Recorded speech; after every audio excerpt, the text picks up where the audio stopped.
Hey, what's up, guys? So, first installment 2014 CrossFit Open Workout 14.1 is a repeat of Workout 11.1, as many rounds as possible in 10 minutes of 30 double unders and 15 power snatches. So, there's a lot of good stuff on the internet in terms of strategies and tips in order to attack this workout properly, but I want to make this specifically for the clients at CFW, as I know your guys' strengths and weaknesses. And a lot of the stuff out there just has so many details, which I think are great for certain people. But really, the more you think about things, I think the harder it's going to be for you guys to perform to the best of your ability. So, a couple things. Number one, really super important, is going to be your warm-up. I think for a 10-minute workout like this, where you're going to be moving or hopefully moving the entire time, you have to be warmed up properly. So what I would recommend in terms of your warm-up, I would get to the gym kind of early. Give yourself about 45 minutes to warm up. I'd hop on the bike or the rower for about 10 minutes at a nice light pace, getting ready to move, get the body sweating, wear a sweatshirt, sweatpants, kind of break a nice little sweat. Once you're done with that, I would hit a 3 to 4 minute piece of Cindy, 5 pull-ups, 10 push-ups, 15 squats, or some variation thereof to get the pulling, pushing, and squatting muscles, kind of moving and firing. And then from there, I definitely would start to hit some mobility on the ankles and hips. The ankles are going to take a beating on this one, just because of the jumping on the snatches and obviously all the double unders. So you want to make sure your ankles are nice and loose, your calves are loose, all that good stuff.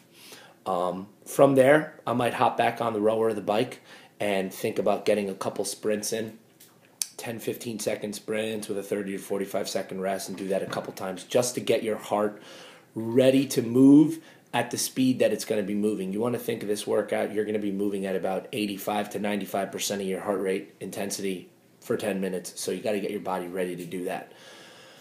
Finally, after that's done, I'd hop off, grab a barbell, start warming up for the snatches. I'd actually probably hit maybe a full round or two of this at your game time speed, kind of to feel it out, see how long the round takes you, try to figure out your pacing, and kind of stay from there. So what we've been doing all along at CFW since August, guys, we've been working on barbell efficiency, power snatch at a lightweight, 75-55, and skill work, double unders. So the combination of the two becomes pretty tough, and I think from the outset and the get-go, you guys have to have a strategy in terms of, if you're really good at double unders, your double unders should be unbroken every round. If you're going to struggle with the double unders, well, then your goal is going to kind of be to get through them and to move through the snatches pretty fast. So we're going to focus on those that have double unders down. So those of you that have double unders down, you're going to have to try to get the double unders unbroken each time, not wasting time on other, on stopping, resetting, and so forth. So stay in a nice upright rhythm, jumping, breathing, and kind of stay at that pace. Now, when you get to the bar, I think that for some of you, you're going to have to do a couple of rounds unbroken, but for the vast majority of people, I'd say 90 to 95% of you, you're going to really have to focus on staying in a good rhythm. So maybe you hit 9-6, 6-5-4, 5-5-5 right from the beginning, so that you never get to the point where you're resting, looking at the bar, staring at it, taking an extended rest period, meaning maybe right from the first round, 30 doubles unders unbroken, 5 snatches, drop, pick it up, go. 5 snatches, drop, pick it up, go. Get through the rounds in that rhythm. One thing that I know that has helped me in the past and that's going to help me is having a goal time, and that kind of goes back to the warm-up of how long each round should be taking me. So let's just say you're shooting for 5 rounds. You know that each round has to take you about 2 minutes. You can kind of stay on that pace. So if you're in that 145 to 155 range, you know you're in a good pace. But if your goal is 5 rounds and you hit the first round in a minute, you might need to peel it back a little bit to make sure you don't burn out in that, second 5 minutes of the workout. So, most importantly, guys, I think you need to trust in your training. You guys have been working your asses off for the past, 6-7 months, most of you. Even if you've been here for a short period of time, you've been exposed to these Olympic lifts. It's going to really come down to guys breathing, staying cool, calm and collected, and making sure that you really do trust in your training. Everybody feels the butterflies. It's about what time is it? It's about 9 a.m. right now.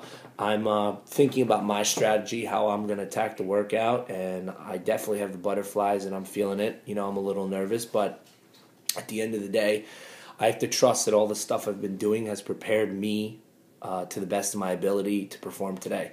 And as long as you guys go out there and know that you've hit it to the best of your ability, there's nothing really to be ashamed of or anything. So keep in mind, guys, you have until Monday to do this. So if you hit it today and you want to retest it, you still have Sunday or Monday to do it. So the workout for some of you is going to leave you pretty sore, especially in the shoulders, the low back, and the calves. I think if you're ready to hit it and hit it hard tonight, maybe retest it. Or for some of you, it might be like a feeling it out phase tonight, knowing that you're going to retest it later on. Either way, guys, give it hell. Good luck, and I'll see you all tonight, Friday Night Lights. Let's go, 14.1.